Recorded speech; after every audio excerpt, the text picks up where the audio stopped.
Well, welcome back into the Charlotte Knights pregame show, everybody. Kendall Smith and Mike Pacheco joining you here on this lovely Saturday afternoon at Truist Field as we get ready to play two today. Well, not we, but the teams get ready to play two today. But we are getting ready. Yeah, contributions all across the lineup, but the star in last week's series against Scranton Wilkes-Barre was certainly Tim Elko. 5 home runs last week. He's got 8 home runs in his last 10 games. He leads all of minor league baseball in home runs so far on the season. You know what else felt like deja vu? Tuesday to Wednesday for the Charlotte Knights, a couple of walk-off wins in extra innings, and what an impressive start to the series it's been for Charlotte, Mike. It's your first time putting on this uniform. How did it feel out there tonight, Kyle? A shutout for this pitching staff here tonight. You were behind the plate. What was working so well for those guys from your perspective? And even Sergio Santos talked about that earlier today. He said, you know, I was with him last season in Double-A, and we challenged him last season to make some adjustments with his approach. He's absolutely done that. Sergio, I think the question that a lot of people want to know the answer to is, why do you feel like right now was the right time for Noah to come up here to Charlotte? Talk about being sped up all night. Where do you feel like you were able to make that adjustment? Was it a conversation? Was it something that you thought about before you went up to the plate? Where was that adjustment made? It was honestly when they walked jolks.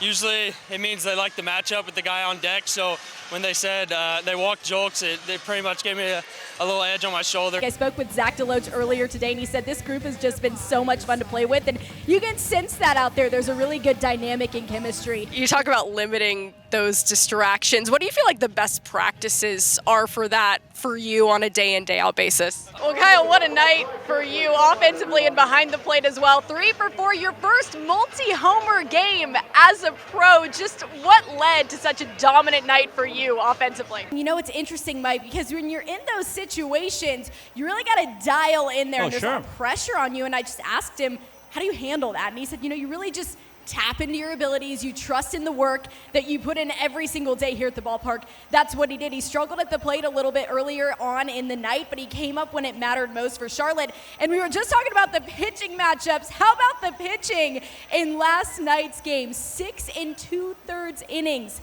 The Knights went without allowing a hit. Amazing performance from the bullpen yesterday. 4 for 4, 2 home runs, 2 doubles, and 12 total bases. That's the highest of his career. And that's a week for some guys. Fantastic. Just so good. He had a little season reset a couple of weeks ago out in Arizona. He was working with the White Sox director of hitting, Ryan Fuller. And, you know, Colson came back last week when the team was on the road in Gwinnett, and he's had such a good mindset. He said, yeah, we didn't feel like we were really playing that bad, even throughout that losing streak. Just a little bit of tough luck. 3 for 3, 2 RBI, a 2-run homer. How would you describe your day at the plate? You always talk about it being your job to develop these guys so they can get to the next level. What does the development plan look like for Noah here in AAA? This season obviously has been very busy for you, but no matter where you're playing, you just always seem to be where your feet are. How have you managed to stay so grounded in such a whirlwind of a season? Well, you came up clutch just when it counted for the Knights. In a situation like that, you've got the pressure on you. How do you handle that kind of pressure, Dominic? Conversation yesterday, you said just every day you're trying to be more consistent, be the best version of yourself. So far in your time here in Charlotte, Kyle, what do you feel like you've learned the most about yourself? Okay,